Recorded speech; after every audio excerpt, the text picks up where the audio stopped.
In this video, we will learn how to raise support tickets using the AI-powered chatbot in uKnowva HRMS. Let's get started. The AI-powered chatbot helps users quickly raise support tickets using simple conversational prompts without manually filling long help desk forms. On the screen, you will find the chatbot icon at the bottom right corner of the page for quick and easy access. Click on this icon to open the chatbot interface. Once the chatbot window opens, you can start interacting with it just like a normal chat conversation.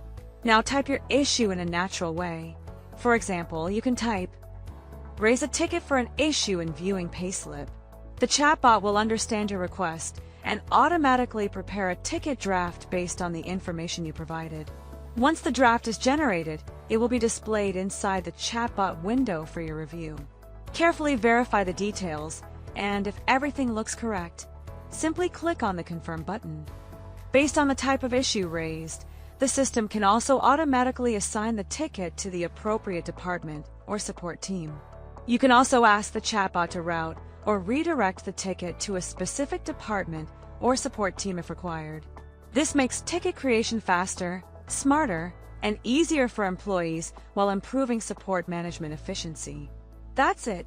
You now know how to raise tickets using the AI-powered chatbot in uKnowva HRMS. Thank you for watching.